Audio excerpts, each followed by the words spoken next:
धनप्राप्तीसाठी होळीच्या राखेचा असा करा उपयोग. गुरुवारी होळी आहे व या होळीच्या पवित्र दिवशी प्रत्येकजण सायंकाळी आपल्या घरासमोर होळी दहन करत असतो. या होळी दहनामध्ये आपल्या घरातील दारिद्र्य, दुःख व संकटे नष्ट व्हावीत यासाठी प्रत्येकजण होलिके मातेला प्रार्थना करतो. प्रत्येकाच्या घरी दुःख आणि आर्थिक अडचणी आहेत. महागाई इतकी होत चाललेली आहे की जीवनावश्यक वस्तू खरेदी करणे देखील अशक्य होत आहे.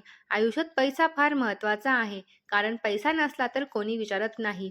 आज आपण पैशासंबंधित आर्थिक अडचण दूर करण्यासाठी होळीच्या राखेचे काही उपाय पाहूयात. होळीच्या आगीत जळालेल्या लाकडाची राख शुद्ध, पवित्र आणि सकारात्मक ऊर्जा निर्माण करणारी मानली जाते. वास्तुशास्त्रात आणि आयुर्वेदानुसार या राखेचा उपयोग योग्य प्रकारे केल्यास अनेक लाभ होतात. दुःख व दारिद्र्य नाहीसे होते. व्हिडिओला सुरुवात करण्याआधी तुम्ही जर माझ्या चॅनलवर नवीन असाल तर चॅनलला सबस्क्राईब करा.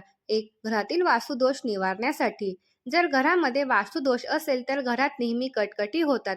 यासाठी होळीची राख घरात नकारात्मक ऊर्जा आणि वास्तुदोष निवारण्यासाठी वापरावी.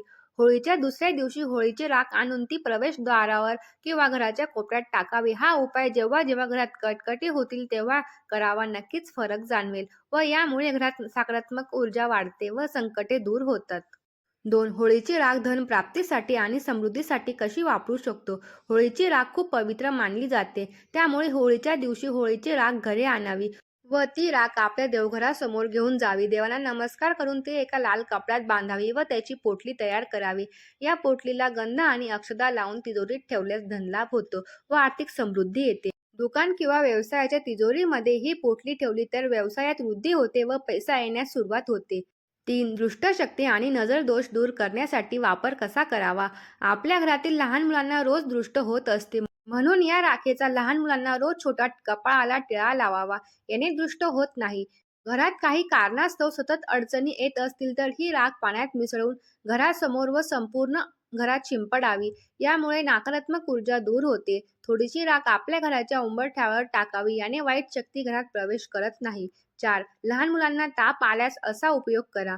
जर आपल्या घरातील लहान मुलांना ताप आला किंवा उन्हाळ्यातील ऊन लागलं तर होळीची राख घ्यावी व तिच्यात थोडंसं दूध टाकावं, एक चिंच टाकावी व ते मिश्रण एकत्र करून ताप आलेल्या व्यक्तीच्या अंगाला लावावे व दुसऱ्या दिवशी अंघोळ करावी. हा उपाय बऱ्याच जणांना माहिती असेल. ज्यांना माहिती नसेल त्यांनी नक्कीच करून पहा. होळीची राख केवळ भस्म नसून ती पवित्र आणि उपयोगी आहे. योग्य प्रकारे तिचा उपयोग केल्यास वास्तुदोष निवारण, धनप्राप्ती, आरोग्यासाठी ती लाभदायक ठरते. यातील कोणताही एक उपाय श्रद्धेने केल्यास नक्कीच फरक जाणवेल. व्हिडिओ आवडल्यास लाईक करा व शेअर करा.